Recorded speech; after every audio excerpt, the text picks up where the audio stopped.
A very good morning, ladies and gentlemen, and a warm welcome also if you're listening in on the recording rebroadcast of this webinar.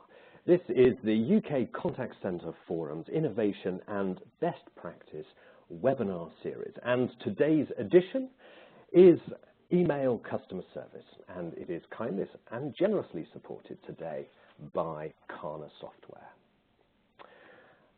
So, a very warm welcome. As I say, this is part of the UK Contact Centre Forum's agenda of knowledge share events, both digital on webinar and also face-to-face events around the country.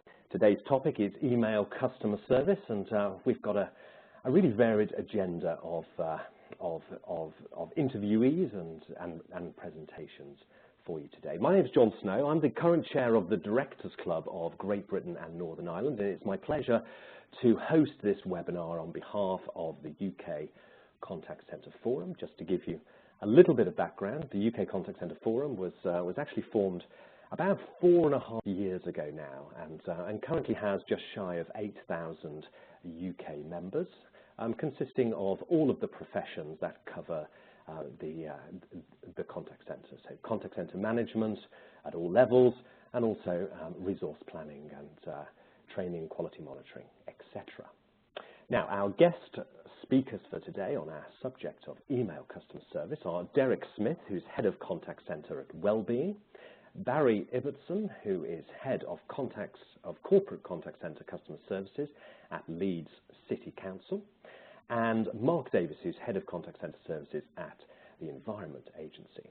We also have our innovator today. We always have a resident innovator at our Innovation and Best Practice webinars. And our innovator for today is Stephen Thurlow, who's Head of Worldwide Product Strategy at KANA Software.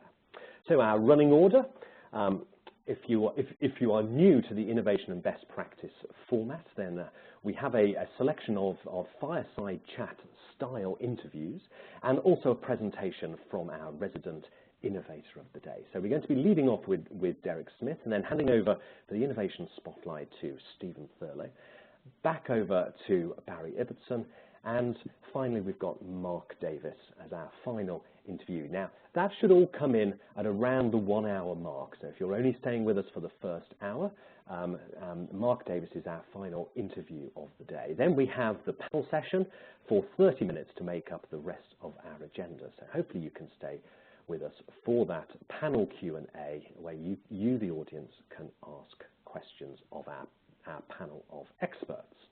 So if you do want to ask questions, you can do so at any time during the event. You don't have to wait till the end of a particular presentation, or you don't have to wait right to the end.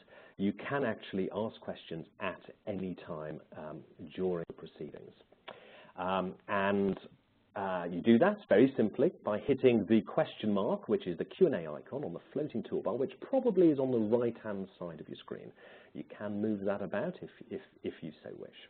That will bring up your Q&A box, and in the smaller box, which is at the bottom, you can put in your question up to 256 characters, and it can be as simple or as complex as you wish. Now, hopefully we can cover as many of your questions as possible during today's Q&A session. If we don't, the appropriate guest or Stephen Thurlow, our innovator, will respond directly to you with an answer post the event. Now, always remember, once you've written your question in that small window, to hit the send button so it comes through to us here. You can also tweet about this webinar, and our hashtag for today is UKCCF, which is short for UK Contact Centre Forum. So if you're tweeting about the content or about the event itself, just go hashtag UKCCF as part of your Twitter message. So on with the show, and it gives me great pleasure to introduce our first guest for today, Derek Smith. And Derek Smith is Head of Contact Centre at Wellbeing. So first of all, welcome to you, Derek. Thank you very much, John. How are you doing? Are you okay today? I'm fine, thank you, in wet and windy Eastbourne. Excellent, excellent. Well, ladies and gentlemen, you have on your screens a biography of Derek, so you can so you can read through that at your leisure. But Derek, if you can just give a little bit of an introduction to yourself and current role, and also sort of how you come to have a view on email, both in your current and or former roles. Yeah, sure. Basically, I'm working at the moment as head of contact centre for Wellbeing, which is a lifeline emergency contact centre. Basically that's predominantly responding to alarms and contacts from about 42,000 vulnerable people who we support and help to sort of live independently. Prior to joining Wellbeing, I worked in a variety of different sort of organisations, including health, local government, and as detailed, travel and financial services. My experience with emails, I think it's a channel that we're starting to develop here. I think the term, I'm not sure whether it's now defunct, is the silver surfers, and how we support that section of the community.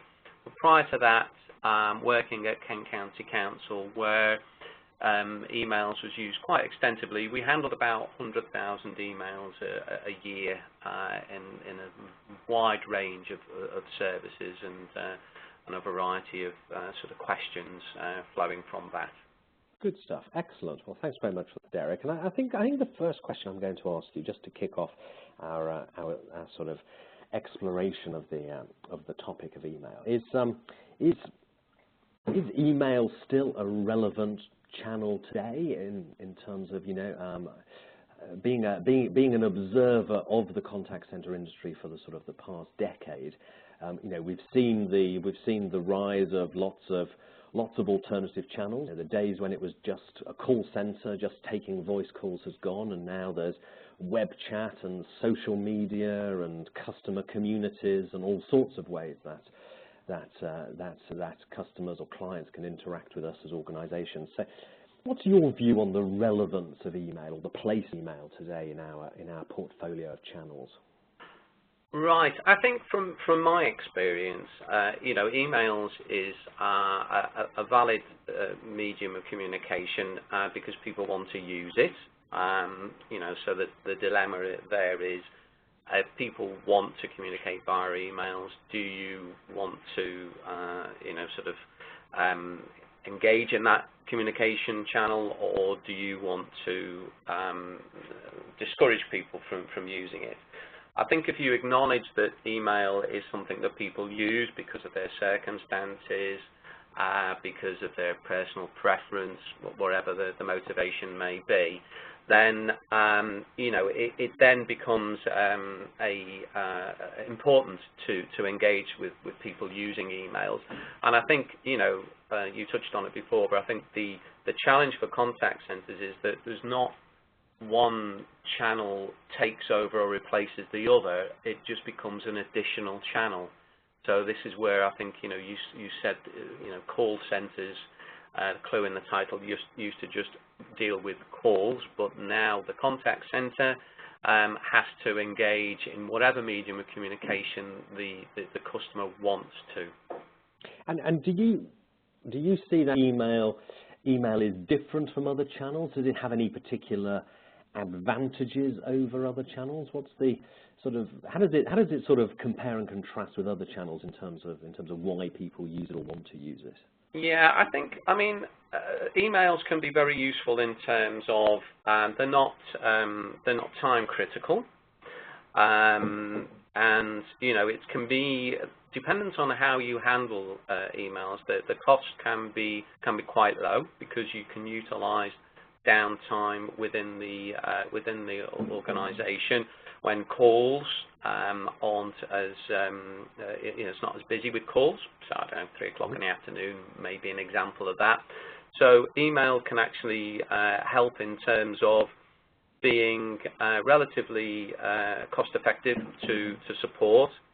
It also can be useful in terms of sending links with maybe a template letter or a link with a specific element of the website, whereby people can then sort of look at and understand more about wherever their question was. Mm-hmm. So, you know, in a busy lifestyle where people maybe don't have the time to make the call, wait for the call to be answered, engage in that conversation, it can be less time critical, the content can be a lot richer, and you can get a lot more information. So those are the positives of email as a channel, and now I like particularly the point around you can add a richer amount of material through attachments and links, etc. I think that's particularly interesting. Do you see that? Obviously, email is a text form of interaction. Do you see that perhaps live chat as also a sort of a text form of interaction? Do you see that is taking over from email, or is the email still distinct from live chat as a form of text communication? I think that again, it's that dilemma. It can supplement or indeed complement other communication channels, and as more opportunities for different channels are added to the offering, then it inevitably will have an impact. But whether it will completely replace, I don't think so at the moment. But that will always change. You know, I think with mobile phones, with tablets and what have you, you start to give opportunities that maybe weren't, sort of available to people. And how that will actually change the way that the public interact with organisations. I think that's the challenge in terms of facilitating that, supporting it, but also not blocking people. So, I think there is going to be an impact, and I think web chat, is one which possibly would replace the email channel for some people. But again, you're talking about the time criticality of that, real-time interaction. Whereas with email, if you're busy, you just fire off an email and wait for a response. Do whatever you want to do. Get back, dip into the response, and then sort of take it from there. Yeah, no, I think from the user experience perspective, I think that point about time criticality and not wanting or not wanting at that point in their day, let's say, as a customer to enter into a conversation, they just want to shoot them off and then get on with something else. I think that's a very important point. In terms of you were saying that you're looking at introducing or scaling up email within wellbeing. Having a blank canvas, is that a good thing in terms of starting from scratch in terms of introducing email? Can you introduce some of the learning experiences from, let's say, your days at Kent County Council in terms of how to do it well and things to avoid? What are the sort of headlines in terms of sort of things that you should definitely do in terms of the organisational perspective of introducing email, and the things you should avoid? Well, I think in terms of what I've learned as being the way to actually handle emails well, first of all, is really trying to facilitate the merging of emails as a channel with other channels. So, as an example, that the ACD system can actually present calls as well as emails using skills-based routing to skilled operators, advisors, who have the training and the knowledge to be able to answer the questions, be that via email or be that via call. And that way, you can set a variety of sort of parameters in terms of establishing maybe a queue on emails because it's busy with calls, but then as soon as the calls die down, you then have emails that are presented with an escalation. So maybe there's a keyword which you will identify as being something that would prompt that email to be prioritized, to be answered. So there are ways in which you can actually, with little extra cost or with little extra training, manage that extra communication channel very, very easily, and it improves productivity and is a positive thing for the organisation. I think in terms of what I did learn from my experience is that not everybody is skilled to actually handle an email well. And by that I mean, just because somebody, an operator, an advisor, is a good call handler, I learned from bitter experience that you shouldn't automatically assume that that individual is actually good at interacting with email. And by that I mean, sort of the content, the style, just even basic grammar can sometimes not be as good as what you want. And I think you've always got to be very careful about email, in that it's very, once you've got it sort of sent, you press the send button, it's then there to be seen by all and sundry.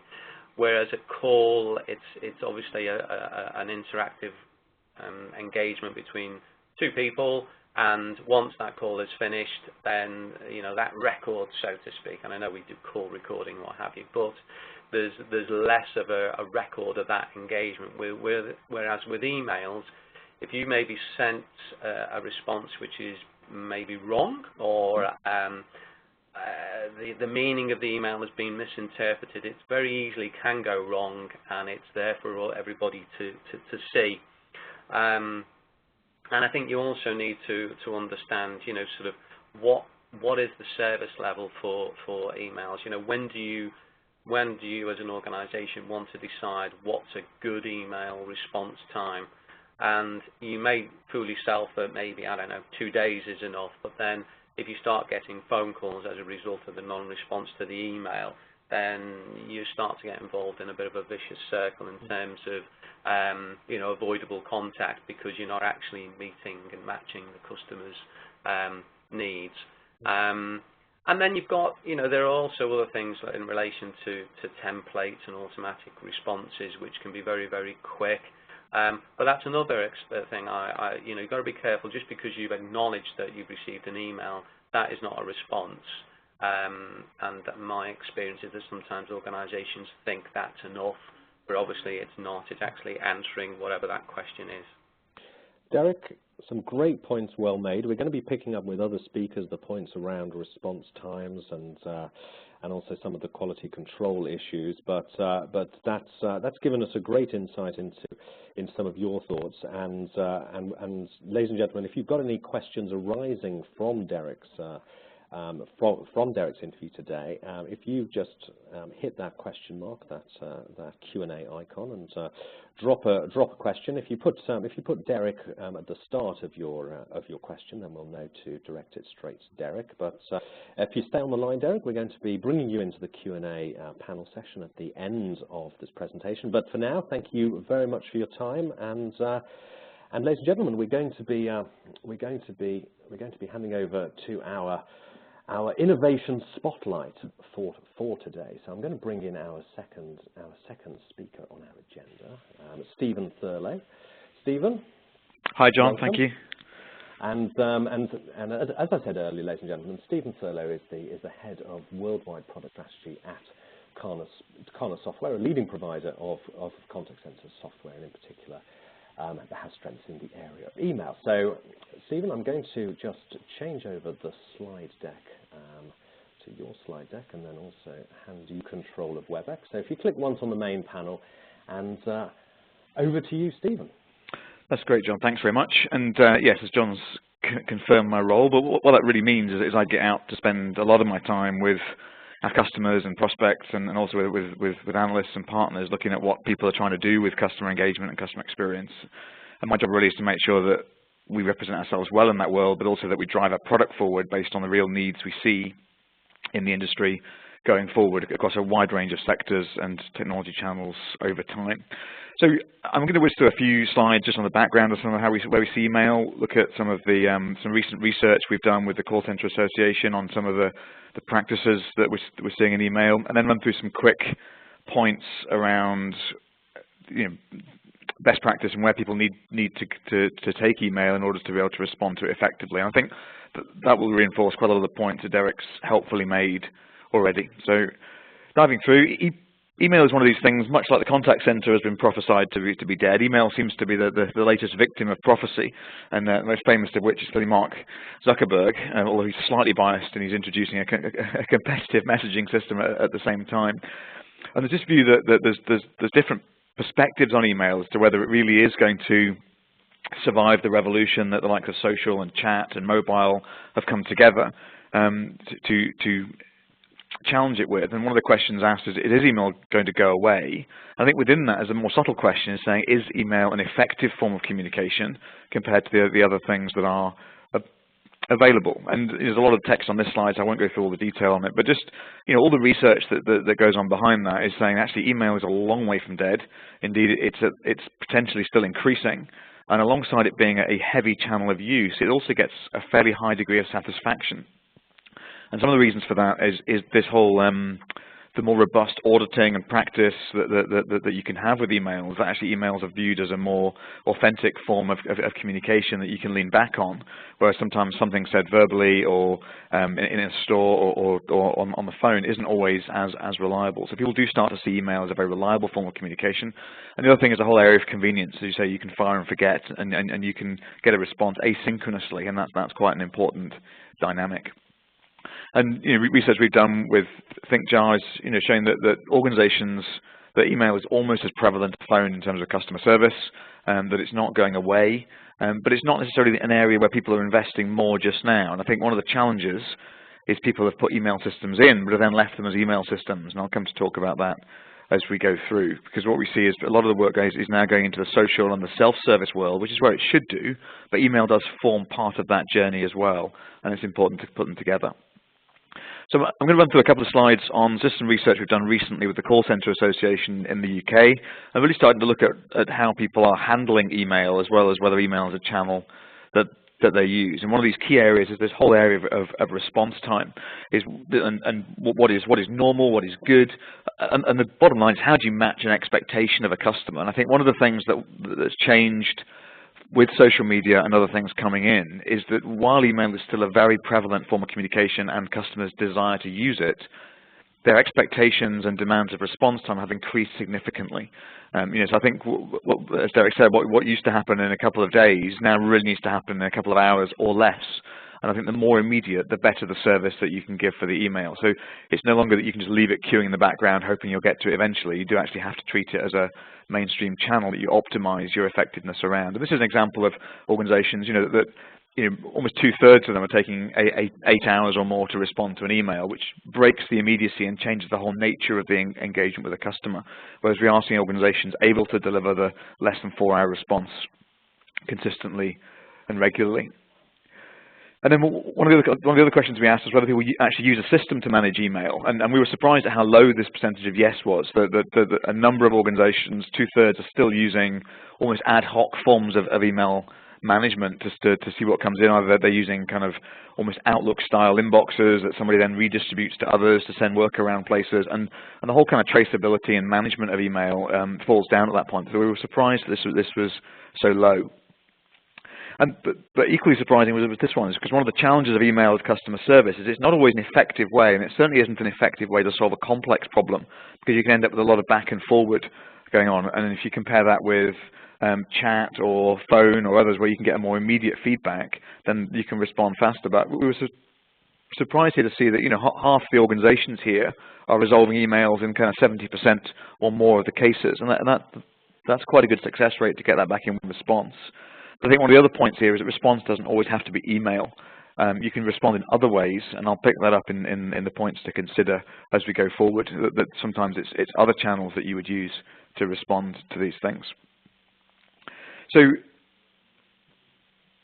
one of the interesting things is looking at how people have tried to manage email, because one of the challenges we've seen is that people have often, emails kind of, once you open an email address, it's kind of exploded, that people email in for almost every reason, and then people go through this whole kind of, how do I reduce my number of emails because it's so inefficient and the volume's growing and it's not very predictable.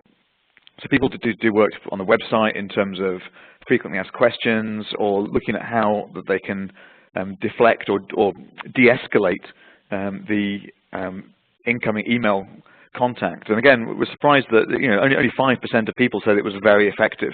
There's a number of people who are doing it, and it's partially effective, but a number of people are really struggling to cut down the volume of emails through putting information on the website. And that again points to this view that email is part of a wider strategy and a wider channel strategy and a wider digital strategy, and not just a channel to manage in its own right.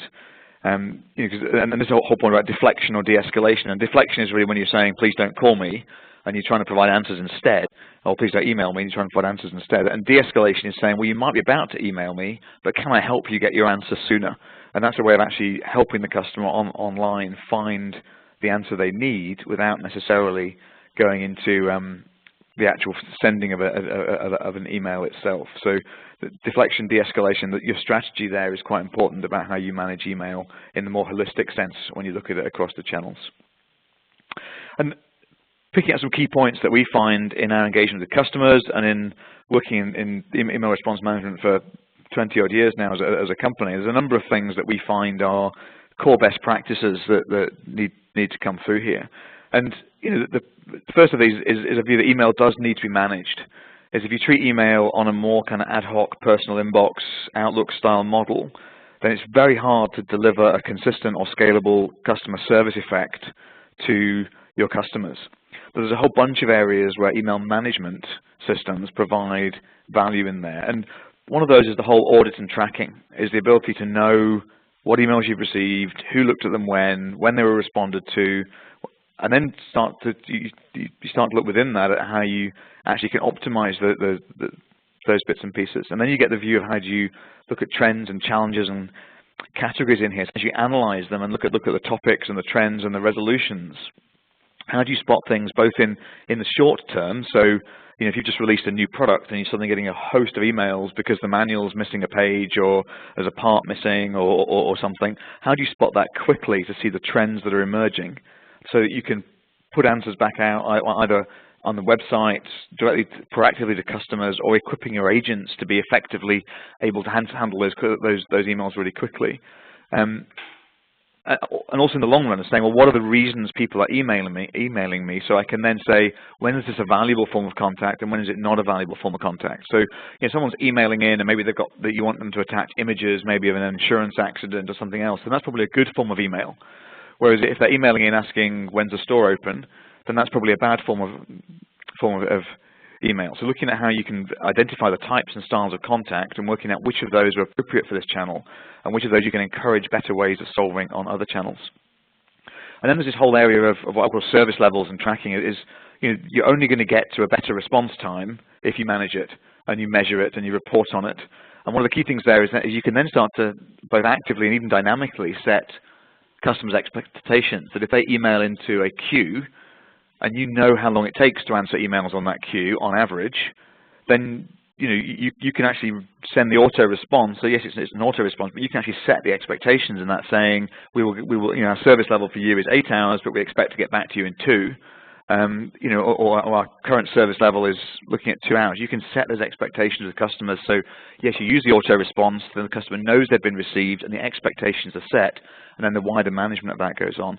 And the final piece of management is around, someone's emailed in and then they phone, and there's no evidence of that email anywhere because it's in some Outlook system, then it's really hard to join those things up. Whereas if it's part of a managed email, it's logged against the customer's record, then you can make much more value out of that and be much more joined up.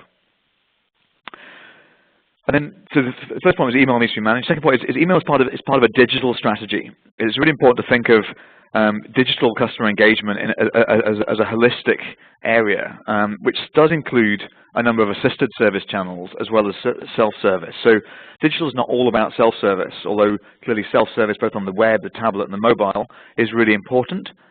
But so is the assisted service, whether it's chat, social media, email, web form submissions. They're all assisted service at that point. And blending these together and making sure that there isn't a gap between your kind of self-service or e-commerce side of your business and your customer service side of your business, closing that gap is really important. And thinking, where does email fit as part of an overall digital customer engagement strategy? Because we all know, whether it's public sector or commercial sector, organizations need to engage customers digitally in addition to with the traditional models of face-to-face and call center. And the blend of those and understanding how they fit together is a key way in which you tackle the email strategy. And then the second point is about information and context, is if someone is emailing you as part of a digital engagement, you can normally take context and meaning from where they are to add value to how that email can be managed. So that could be, for example, they're on a mobile device and they're away from home. You may get a location service. You may get so maybe on your website or in your app, or either on a mobile or a tablet, and you may be able to get more information. So this whole idea of saying, rather than just saying email info at this, why don't I ask some questions and get some answers first, which A, may help me de-escalate the point, but B, they give you much more category information to help me route this email appropriately. And thirdly, they also give me a learning point just to say, how do I understand why people are emailing me so that I can manage that over time to give them a better experience if possible. So this idea of taking information and context, whether it's from a dynamic web form, whether it's from mobile environments, whether it's from an app, the information and context adds to how you manage email. Email doesn't just become a standalone out there on the edge kind of channel, but it's rooted firmly in the digital channel strategy. And the final point is, once you engage the digital world effectively, then you need to adapt to this always-on, ubiquitous access point. Is whether it's social or chat or web or email, customers are 24/7. And when suits them to email doesn't necessarily suit you to receive it. And looking at how you can set and manage expectations and you can be effective for all your customer base across their own model is really important. And as well as being part of a digital strategy, email needs to be part of an omni-channel strategy. And by omni-channel, we're really thinking going beyond multi-channel and thinking of separate channels to thinking really about, that there aren't any channels, there's just people. That there's customers who need service and there's people or systems helping them, and how do you get the best response to the customer in the right way? And the image there is from a Harvard Business Review article talking about it's great to manage touch points well, and people have done these moments of truth mapping and optimizing and engineering operations around improving touch point management, but ultimately for the customer it's the journey. It's how they go from deciding that they have a need to being fully resolved in that journey, and whether it's in one channel or otherwise, that's the whole experience. And what we find is that multi-channel is now normal. So customers will typically have been on your website before the email or phone, that you need to look at how cross-channel is joined up in terms of information, that you need to support what I would call agile channeling. How do you encourage or enable customers to move from one channel to another effectively? And that might be intentional channeling as well. And the most obvious form of that is choosing to answer an email with a phone call. And I was even sat listening to some, I'm doing a side-by-side observation yesterday in an email center and seeing an email come in and them phoning them straight back. It's a complex query, you need more information, and the experience of being phoned back within 5 minutes of sending an email is extremely positive for the customer. I'd also get a much swifter resolution. So looking at how you can blend the channels together and think holistically about channels rather than saying email as a one-off. And then just a couple of quick slides talking where we fit into this. So, we've been doing email management for a long time, but we're also doing things like knowledge management and contact center desktops, and then blending these together. And the core approach we have is to think in this omni-channel view. And how do we make it consistent, complete, and contextual? So how do we give customers the same quality of engagement, so the same answers, the same speed of response, same business processes and outcomes, irrespective of which channel they're on. The ability to get the organization not divided by channel or departmental silo, but to be holistic in the way they view a customer, so that data and communication and transition is easily managed. One of the dangers just now is email will get back saying, if this doesn't answer your question, please phone, or you go into a chat and someone says, please phone this number, and it's looking at how you can empower the service agents and join the channels up to get complete service to the customer. And finally, it's about contextual. It's about giving the person answering the email the right environment of customer information, responses or templates to help them, and also knowledge to help them as well, and the wider process around QA and management of that. So how do you actually manage all of that together so the agent has got an optimized environment for answering email and it's contextual to them? And our view of that is that whatever stage of the customer cycle you're in, the organization is there to serve. So there's an everyone serves mentality needs to come out, that you're helping the customer discover products, you're helping the customer acquire, fulfill, and get use out of products, you're helping them in how they renew and maximize the value of a product. And you're doing that across all the channels and across the whole life cycle. And this consistent, complete contextual brings into there. So being able to manage every customer touch point, but with the right communication technology, knowledge management, business process capability. So you offer that customer-centric view across all the channels, and email fits very strongly within that. And that's all I wanted to say, just as a quick perspective on some of the research we've looked at, some of the key things we think around managing email, seeing it as part of a digital strategy and an omni-channel strategy, and being able to put email as part of a really effective vehicle. When it's well managed, it's a real asset to the organization and an asset to the customer. But if you don't do it with a strategy, then it will become chaotic and out of control very, very quickly. And if you want to learn any more about us, there's some information on there. But I'll just hand back to John and for the next interviews. Thanks very much, Stephen. Great stuff. And ladies and gentlemen, if you're listening to a live broadcast, we'll provide contact details post the event in a follow-up email, so you can get in touch with Stephen and also go through to the KANA website and see more about their offering. But thank you very much for now, Stephen. If you've got any questions for Stephen, anything in particular, if you can hit that question mark icon and mark it Stephen and put your question in there, and we'll address as many of those as we can. At the end of the program, Stephen will be joining us for the Q&A session. For the moment, Stephen, I'll take control of WebEx back off you and speak to you a little bit later on. Thanks. So, ladies and gentlemen, continuing with our agenda for today, we have our second interview, and joining us now, if I could just unmute, Barry Ibbotson, and Barry is Head of Corporate Contact Centre Customer Services at Leeds City Council. Welcome, Barry. Thank you. Good morning. How are you doing today? I'm fine, thanks very much. The weather's brightened up a little and might not need a sou'wester on going home. Excellent stuff. Excellent stuff. Right. Well, just to start with, Barry, if you can just give a little bit of summary of yourself and your experience in the contact center world. On the screen there, ladies and gentlemen, is a short biography for Barry. But Barry, if you could just, in a few sentences, just give an overview of yourself, and also sort of, if you could start off by giving us an understanding of how email is structured within your contact center environment. Quite certainly, John. Yes. Morning, everybody. I've been lucky enough to have 2 or 3 careers, but my first career was with Yorkshire Electricity.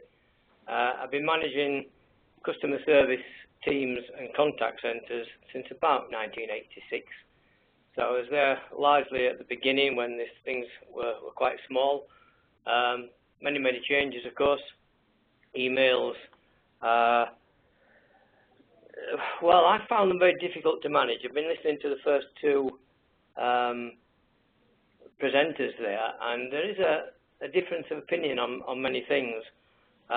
If I tell you that I'm now with Leeds City Council, and we have somewhere around 35 different services within the contact centre of 250 seats, and the services range from anything from grass cutting and bin collection through to quite difficult social care calls, perhaps some from children. So it can be quite a very wide spectrum of calls that we get and information and indeed knowledge that we need to answer them. In about 2010, we were getting somewhere around 50,000 emails a year. The service we were giving, most of you will faint at this, was about 10 days. Now, I fainted at that time as well at that stage. We were struggling to manage them, is a short answer, largely because, again, of the spectrum of emails that we were getting and the knowledge needed. But I endeavoured to experiment by creating a specific email team rather than the emails be within the services. The reason for that was, again, to try and improve the target date, but also the inconsistency of replies and the lack of service experts. So we looked at standard paragraphs. We looked at, of course, what we need from a manning point of view, and that became very quickly a reason why we hadn't got sufficient staff was largely because of the money situation. And of course, as you well know, that's only got worse.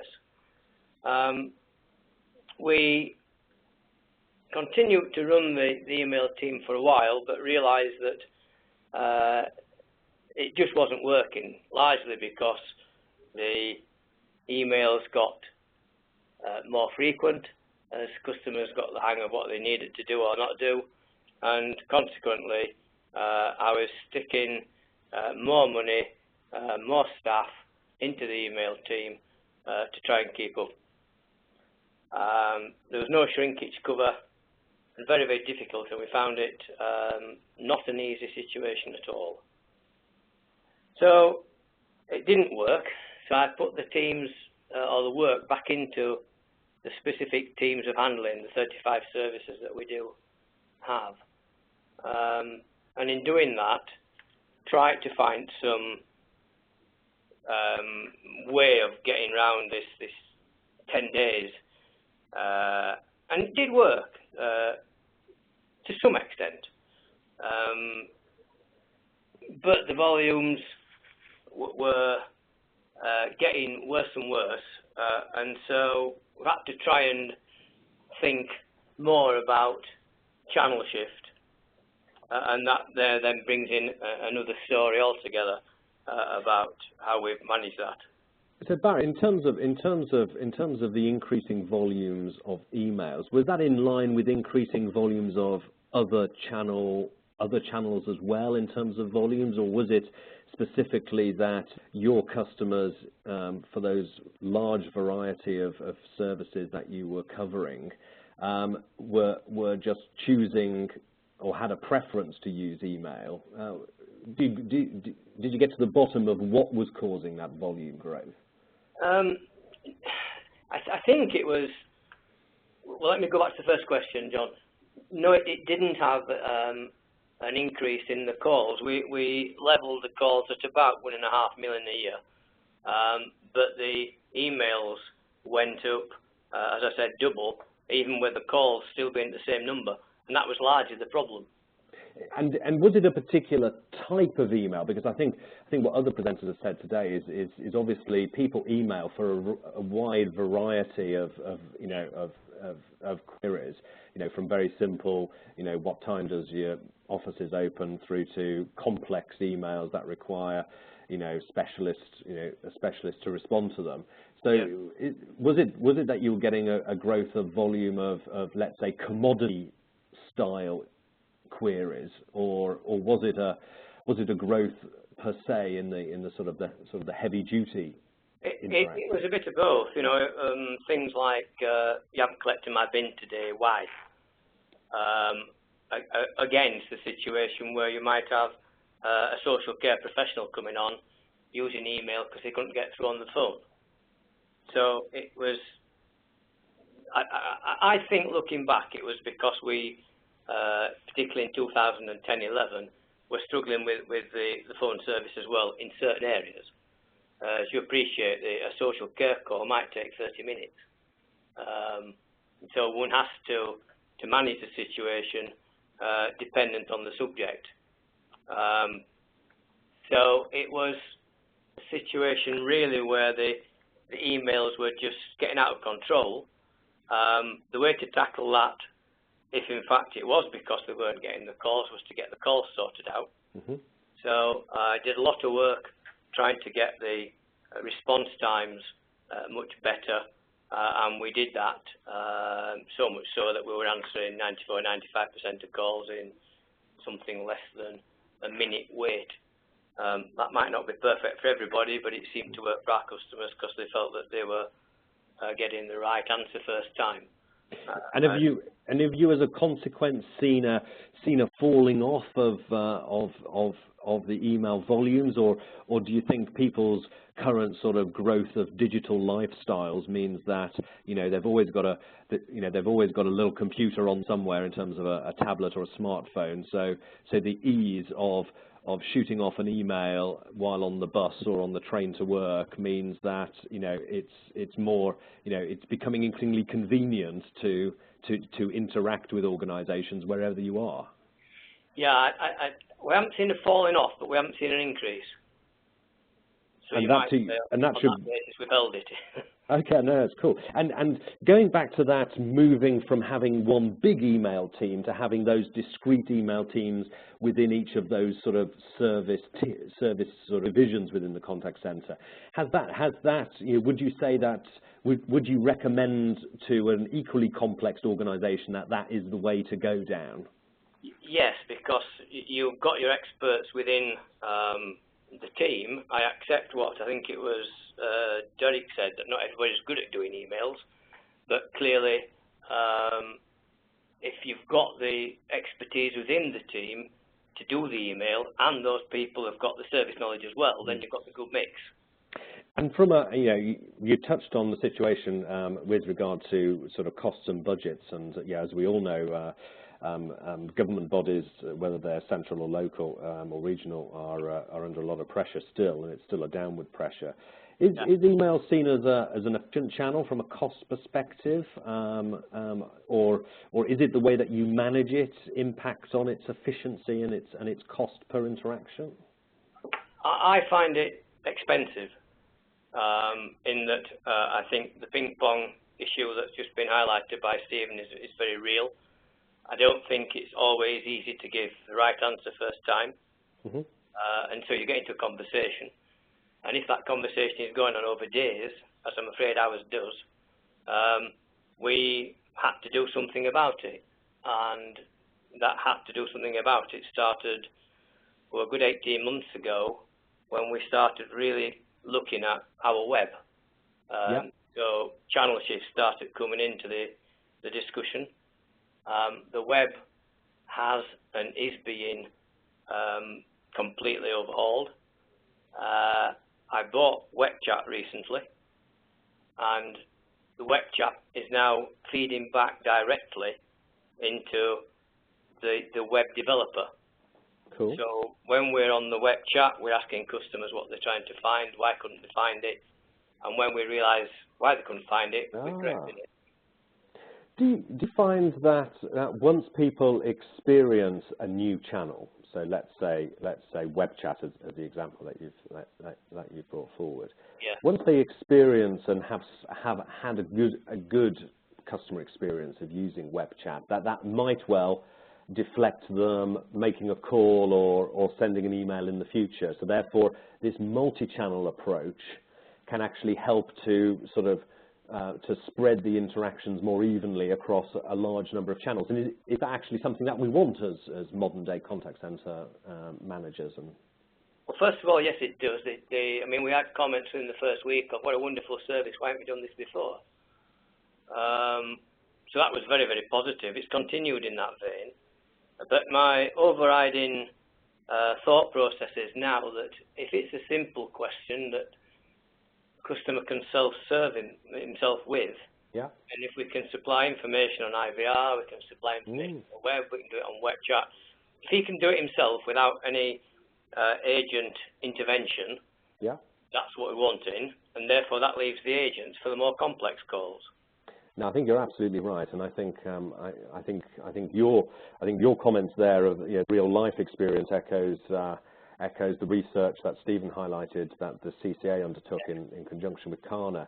What's your view on channel shift? Because I think when multi-channels started to sort of become a very hot topic in the contact center world, there were opinions that that you shouldn't force, or perhaps force is a little harsh, but you shouldn't steer the customer from one channel to another, that you should try and finish an interaction or resolve an issue within the channel of choice, i.e. the preferred channel that the customer has used. What's your opinion on if someone comes in on an email, you think it could be more effectively dealt with via a conversation on the telephone? What's your view on channel? Well, if we're doing an email, we may, it depends on the question, but we may just ring the customer if we can possibly do that. If not, we'd answer the email and then say, do you realise that we've got this facility? And indeed, if you need to ask a similar question in the future, if you do this, this and this, you might get a quicker answer. So is there an issue of, not an issue, but is there a case for managing expectations? It may be via the auto reply, or it might be what you put on your website next to contact list of of contact numbers and addresses, etc. Is that managing the expectation important? Absolutely. I mean, telephone numbers particularly, but we try and direct them now to even the IVR. I mean, the voice recognition stuff can answer the question for them. If you appreciate recently all the stuff that's gone on, you'll have heard of the bedroom tax, as it's commonly called now.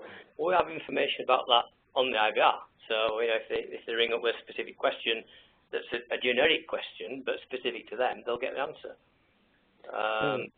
So there's many things like that. I think what you've got to watch is it has to make sure that the customer is satisfied and very happy with the response, whatever it is. And so I nearly got into metrics when I was talking earlier and didn't, but I've changed all the metrics. I don't bother now much about average handling time and things. I'm more bothered about, was the customer dealt with correctly at the first opportunity? And did he go away happy, having felt he'd had a very satisfactory call and being treated with respect whilst he was doing it? And coming back to email, is customer satisfaction high off the back of emails? Is it better or worse than other channels in terms of delivering that experience? It's worse really, because we're still at about 2 or 3 days response, which is not good enough.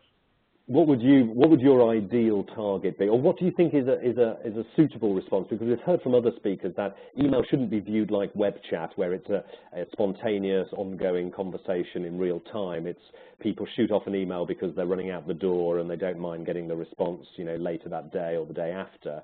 What would you see as a respectable or appropriate response time? Well, I think first of all it does need the automated response, which might set the expectation of the customer.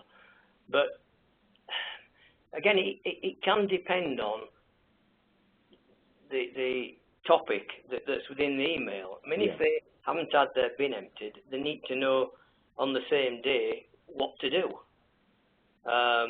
So you've got to get back to that. And I mean, ideally, on an average basis, I'd say within 24 hours.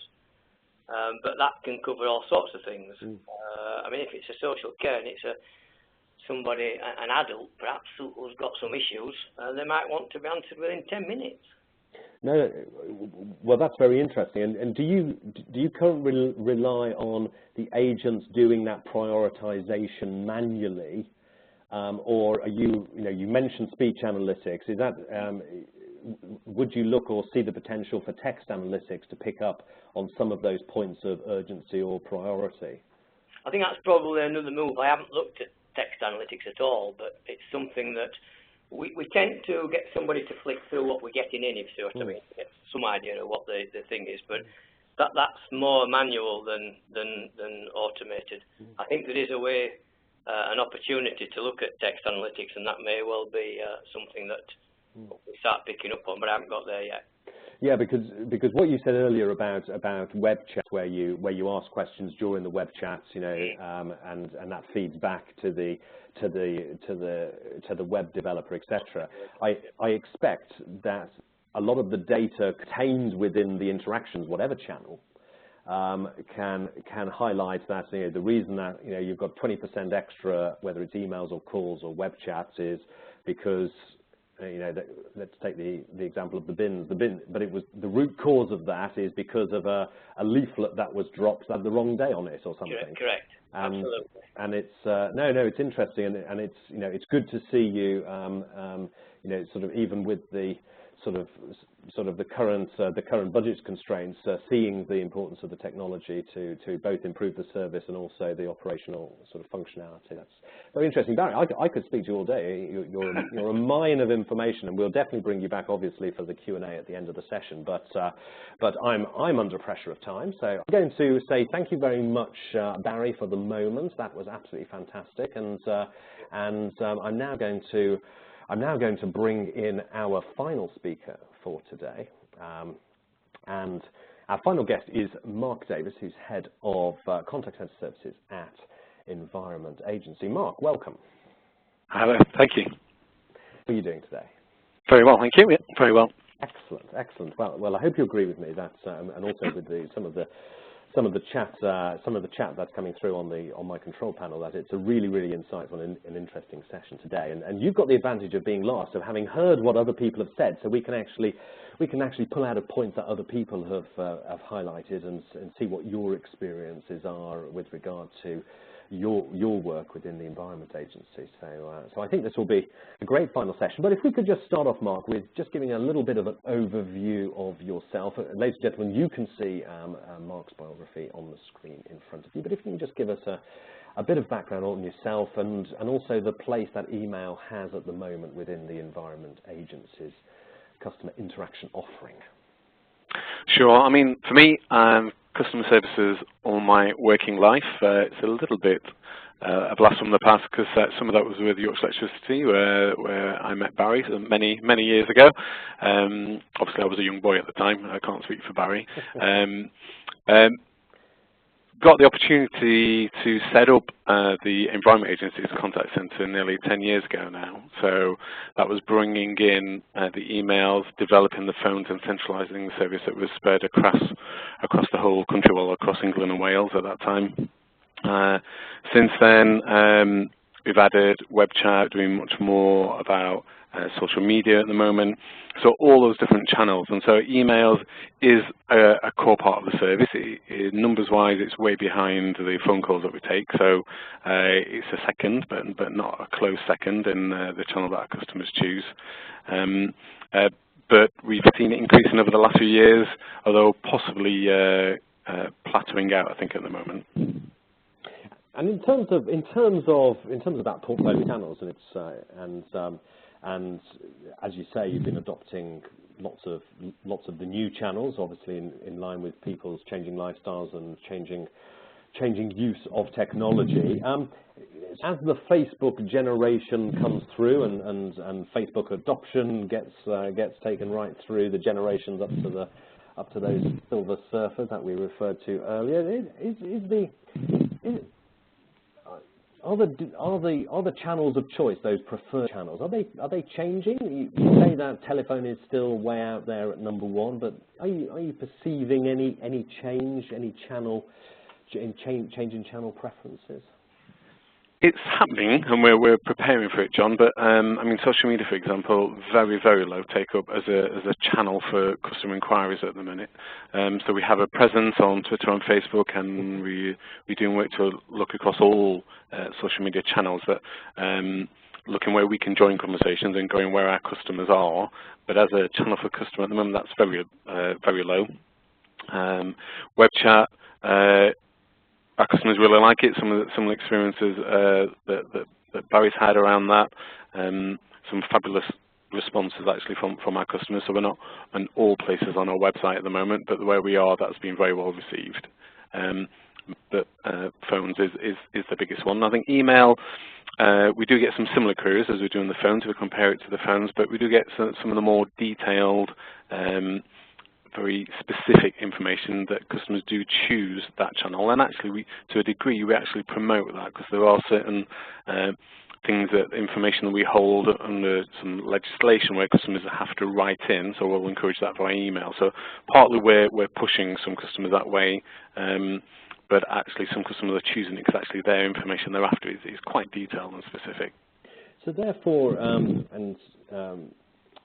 this may well be a governmental thing, but I expect it's reflected in other types of organisations that sort of have a regular element, like let's say insurance or banking, etc. Is email viewed as the formal channel, the modern day equivalent of the written letter, or do you see that customers view it as a channel of convenience and therefore ask a variety of things? I think our experience, Johnny, is it's a mixture of all those things. So yeah, we get very few handwritten inquiries into our team. So I think the email channel is being used for that. But we do as well get that convenience depending on when the customer thinks of their question. So our inquiry service, and the phone is only open Monday to Friday, 8 till 6. If it's outside that, then customers don't want to lose that question, so they might just pop it down on an email. So some of those questions are quite straightforward, and they are the same questions that we're getting on the phone and other channels. In terms of organisationally, we've heard examples of experiences of how to organise for the email channel. Do you take the sort of the multi-skilled approach and share the emails out amongst the particular sort of specialists who also answer the telephones, or do you have the dedicated team that are sort of email specialists? What's your view and experience of the sort of the organisational element? We're probably in a little bit of a halfway house at the moment, and all our team are multi-skilled, which means they'll spend some part of their time on the phones talking to our customers, but other times doing other things. So we do a number of registration services for various environmental things which our team will do, and so they become the experts on, so can talk better to our customers. Or they may have email as their process they do when they're not on the phone. So we've not spread emails across the whole team, but we are spreading that wider, and so it's not everyone, but it's not just one core team. And in terms of identifying the let's say the current telephone agents who would be a good email person, is there sort of like a sort of a testing process to ensure that levels of literacy are at the required level and grammar and all that kind of stuff? What would you recommend as a process for an organisation that's looking to sort of ramp up a text-based interaction? That's a very live issue for us at the moment, John, because we're just looking at expanding our team wider, and so we're going through that. Actually, can everyone do this? Because we train everyone to talk about the topics, and we have a very wide range that the Environment Agency covers. But that question I think that Derek raised initially was, but actually, can everyone write about the same topics? So mostly, our experience at the moment is yes, but we are looking at actually maybe it isn't everyone. So it's a live issue. Maybe if we get together in 6 months, I can answer that one better. And sort of perhaps this is a gut feeling answer as well. Is it the same literacy skills or writing skills for email as it is for web chat, or is that holding a conversation and having to write in real time sort of a different skill set again? So I think probably the question is are the web chat and the email people sort of the same people, or do they require different competencies again? Then just so happens they're not the same people, but they could be. I think there is, so a gut feeling, I think there's, from a web chat point of view, because that is more immediate, our customers may be more forgiving if we make a small typing error or something on the web chat, whereas I think there'll be less so on the email. Yes, I think you have Mrs. Smith from Bracknell sending it off to the Daily Mail. Yeah, that could happen. And some people say, and we've hinted on it, we've hinted on it in earlier conversations, that one of the upsides of email is obviously you can give a more considered reply, which might be richer in terms of information and allow you to embed links and send attachments, etc. Is that your view on the main upside of the email? And if that is the flip side of that the response time issue that we've also touched on? I think the upside from a planning point of view is that we don't have to respond to an email in 15 seconds, and so not adding to that challenge that we have on phone calls, and then that's an advantage from a planning point of view. We have a little bit longer to do that. So I think that's a plus, as again Derek mentioned about the richness. So if someone has been on a website and actually is after quite a wide variety of information, then we can provide a series of links. So again, that's if the customer asks the same question over the phone, we'd probably ask them for an email address, so we could send them all these links. So that can be the power of something that the customer can keep going back to. Is there a temptation? I think this is something we haven't touched on, although I think Derek mentioned it in passing. Is there a temptation with email to give templated responses. If you've got a common question coming through, you've got a prepared template answer. You cut and paste it, and with the result of a sort of a drop-off in personalisation and a little bit sort of wooden and sort of less human. Is that a risk in the email world? The short answer is yes, John. Certainly, something fine in our experience, and again something we're working at the moment. That there is a temptation to say, well, this kind of almost answers their question, so we'll paste that in. That's certainly the experience we've had, and it's interesting because that's not the attitude that we get when we're talking to customers over the phone. So there is that element of, actually, I think this answers their question, so it will probably be all right. Whereas on the phone, we wouldn't assume that. We'd probe and we want to know more and we want to confirm before we do that. So therefore, it is tempting to say, actually, I've got this answer that's worked before. I'll use this. So it's a very real risk, and one that we're working with our team in that, and we need to be very careful. Actually, are we applying pressure? Not directly, we think, but of that pressure of, I need to do this quicker. Of course, we like our teams to be able to work quickly, but not at the expense of actually not answering the customer's questions. Our principle on all our channels is let's make it easy for the customer to do the right thing for the environment. And also, giving the wrong answer isn't doing that. So we want us to take the appropriate amount of time that customer's query needs. So yeah, I think that we've seen there is a temptation to think, well, actually, I can rattle through this and I can undo these quickly. But that's not necessarily coming, or not directly from us, but we're working with our team to think, actually, where is that pressure coming from? And it might just be because they can see that the inbox with another 500 emails in it. And in terms of measuring the success of the email channel, are there any particular metrics that you either use or would recommend using as a measurement of whether email is performing for the organisation and performing for customer? I think the measures that everyone will use very similar measures, I imagine, so in the same whatever channel. So we do ask our customers for feedback via phone, via our web chat, and via email. So a big challenge is always getting the right response rate to that. And at the moment, our customer satisfaction is lower on our email than it is over the phone and the web chat. And so again, that's one of the reasons why we're looking at, actually, are we matching the customer's needs? Are we understanding what they are, so we can make sure we're bringing that up? So I think there is a difference there. So we're asking very similar questions about how quickly we did it and how accurate did we answer the question. What was the professionalism that they experienced, whatever channel it is, so we then can compare across those channels. And just finally, the question which has been common throughout the agenda today is what's your view on emails placed in a multi-channel environment? So therefore, shifting inquiries onto other channels when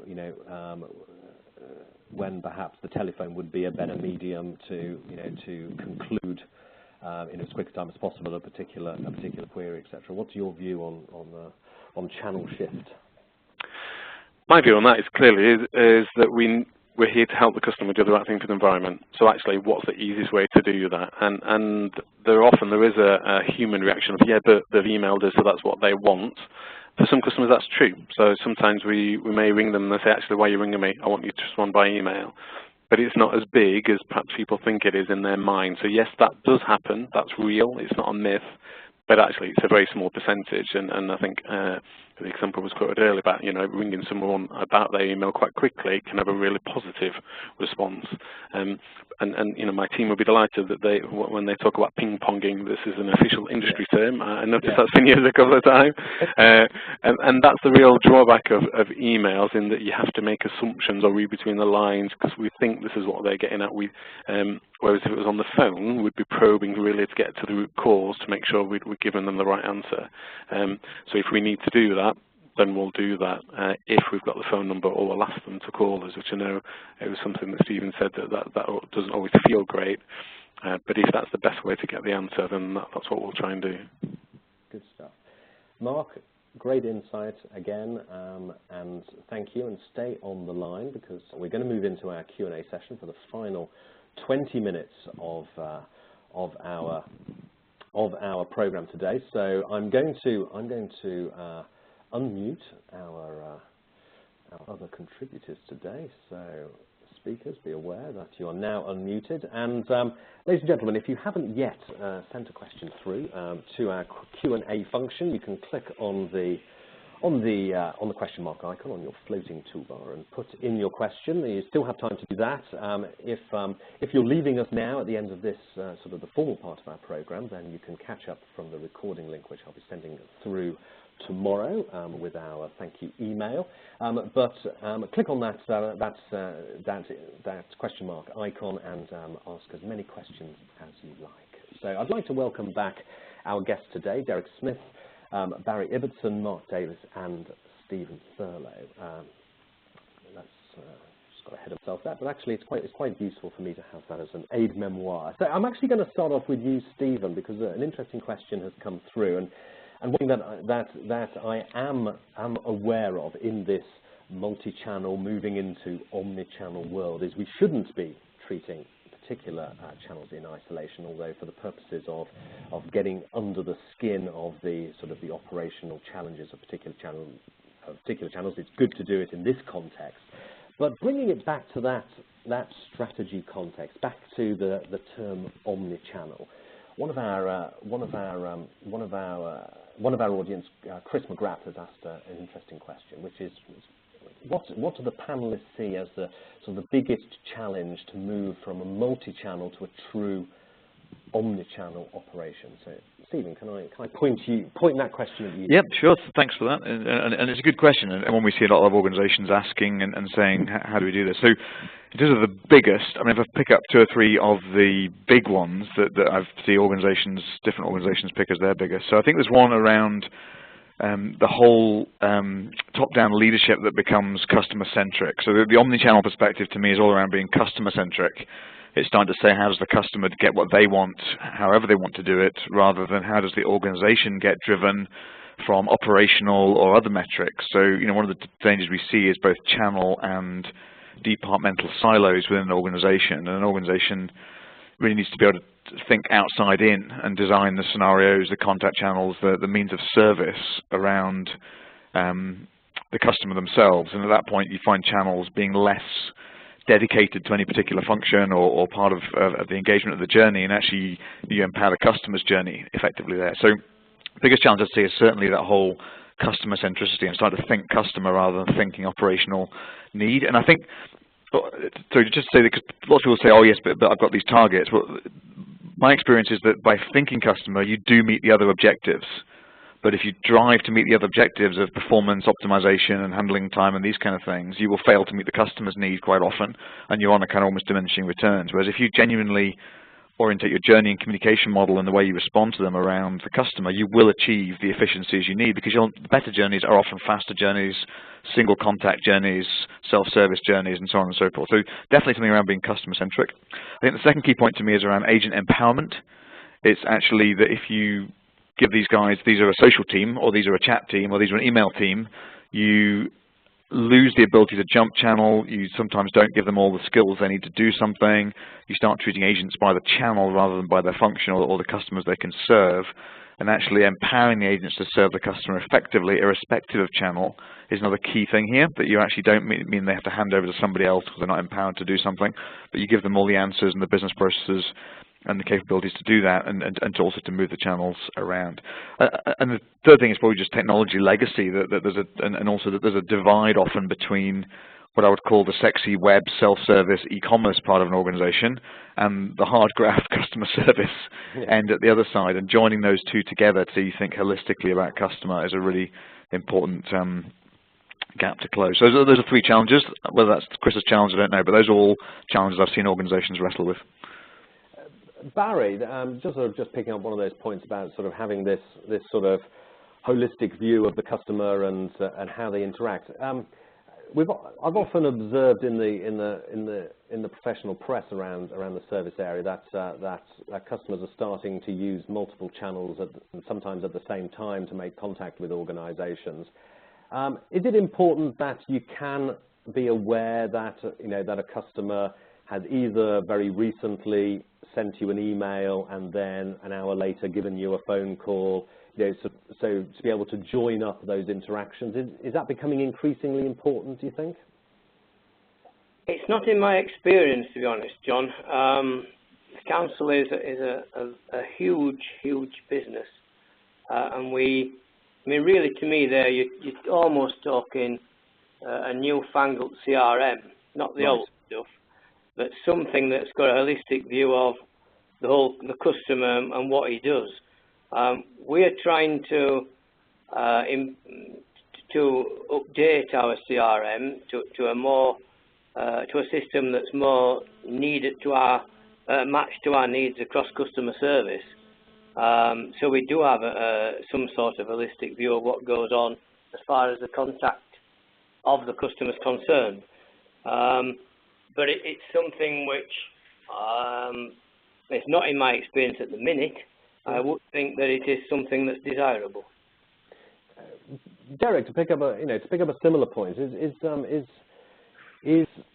the need to have a holistic view of the customer in terms of their interaction history, is that becoming, in your view, more of a priority, or is it still either in your organisation or generally from your experience, is it still that organisations are taking one interaction at a time without a huge amount of insight into histories and the individual customer themselves, the personalisation element of it? Yeah, I think it depends on the organisation, what you're going to do with that. And I agree with Barry. Why do you need to know if a customer has rung to renew a library book, has reported a pothole, and wants to know about an evening class? It kind of, it's interesting, but what would you do with that information, and actually how would that help you to improve the customer service given to that customer? If it's, however, a sort of a sales environment whereby you can identify through the interactions with a customer that maybe they would be ideal for a new product or a new offer that you are going to consider, then that knowledge of that customer is quite important. So I think it's all about the service that you're delivering and what impact that knowledge would have in terms of how you'll be able to better support that customer. Mark, just building on some comments made earlier about prioritisation. One of the questions which I've seen flashing up is with regards to, okay, you might not respond to an email for, let's say, 2 days, 3 days, 4 days. Do you have someone who is looking at those emails as soon as they come in to work out some level of prioritisation? Because someone might have, I think Barry might have touched on it earlier, or maybe Derek was saying, well, an email could be something, it could be an emergency. Now, obviously, that might not be the same context in your organisation, but there might be an email that comes through which demands a fast response, whereas others which you can be a little bit more, you take a little bit longer to respond to. So, is there an element of just reading through quickly the emails to spot some high priority things, or should that be something that organisations are doing? It's something we used to do, but we try and avoid it now just because it's so inefficient, and the risk, if you're looking for us, it was for MP letters or for notification of incidents or complaints, is that, depending on how many times you do that, you're reading the same email 5 times before anyone's actually thinking of responding to it.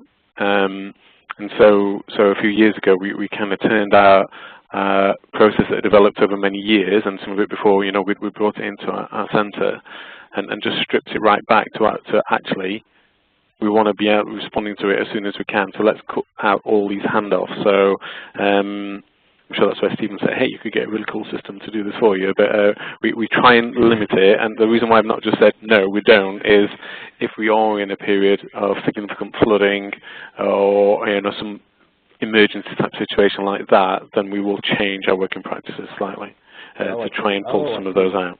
Oh, I get you. So if there is an emergency which you know is going to be generating some interactions, then you can gear up for that particular emergency, for example. Yeah. Okay, that's interesting. And Stephen, I think probably the obvious question is there a clever piece of technology that can identify or prioritize or help prioritize email response?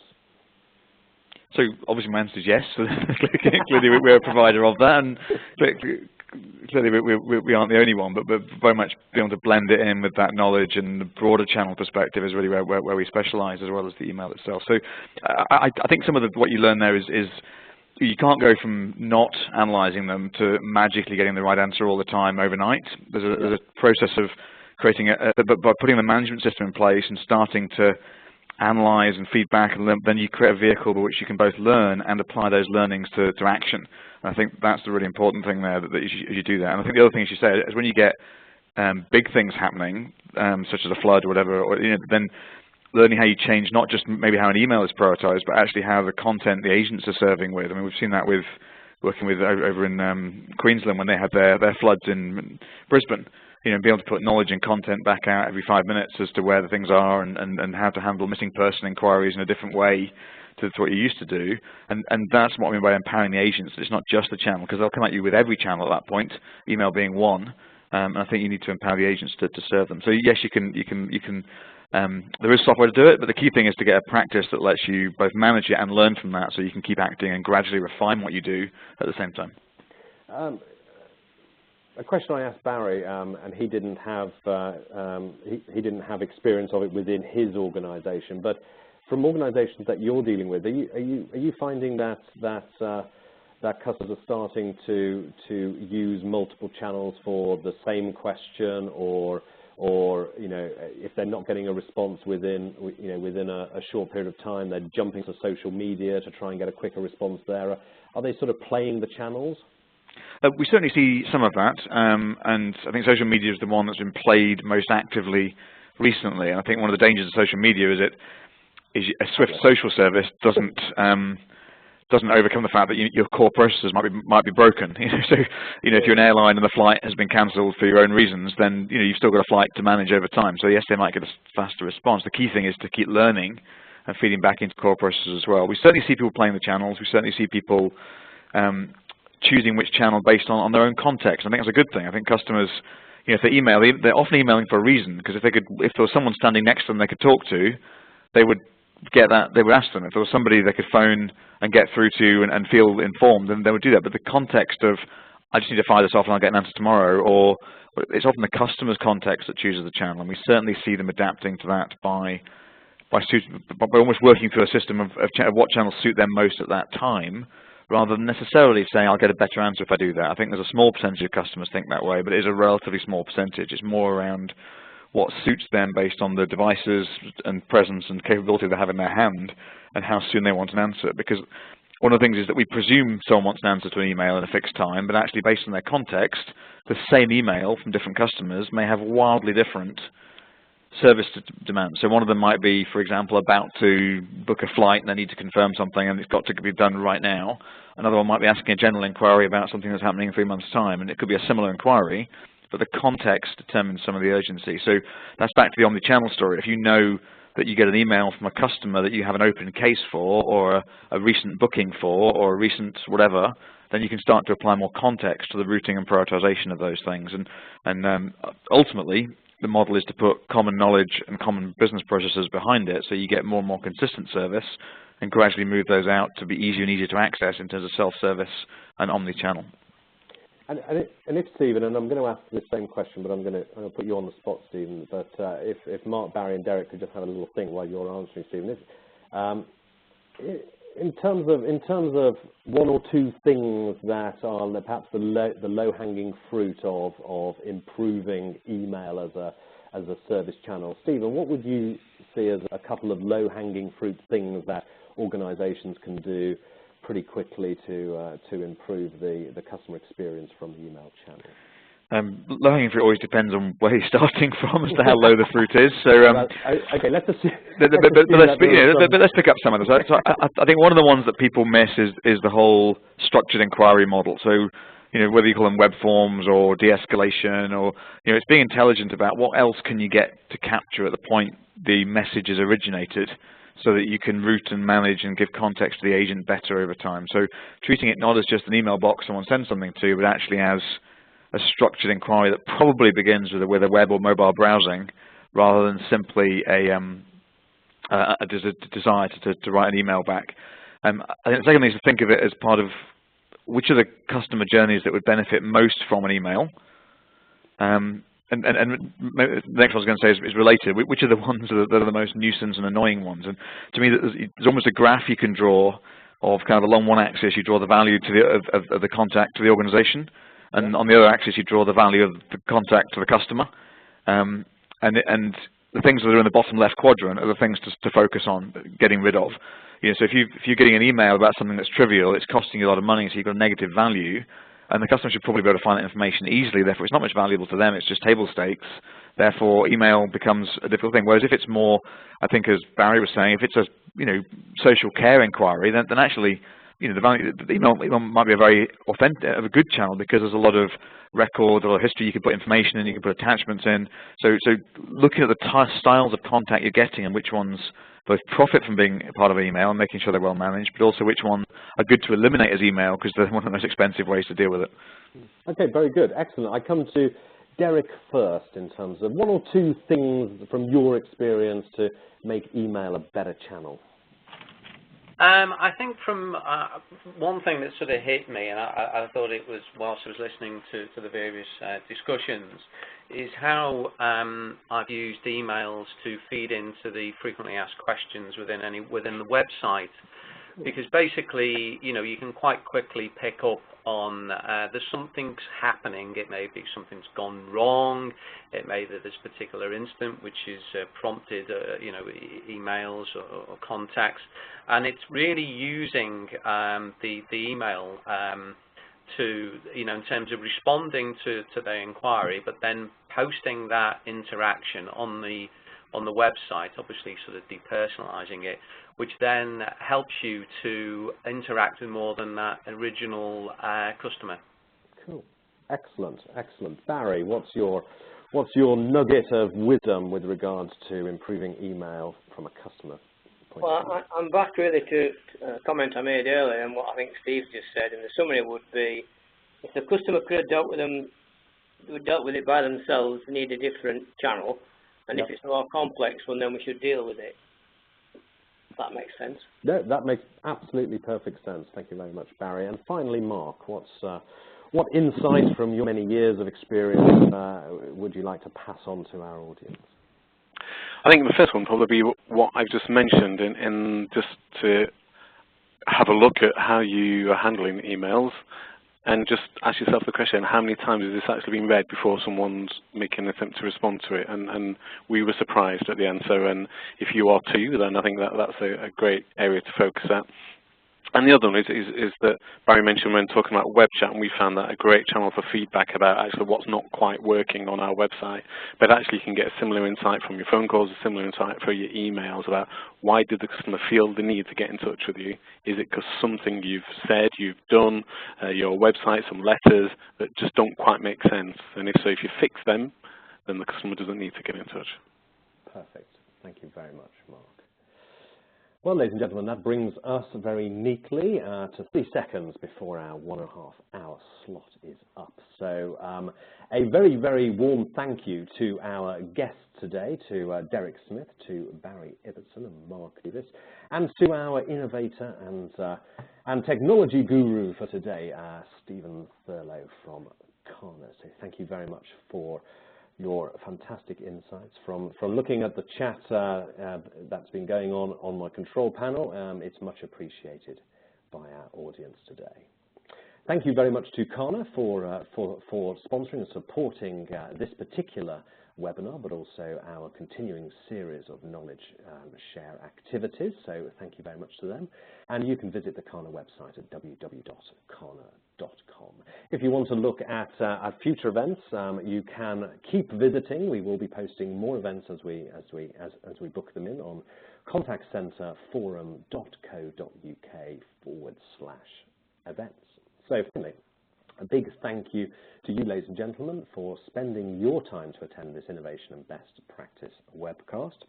I'm John Snow, and I hope to have your company again very soon in the future for another UK Contact Centre Forum event.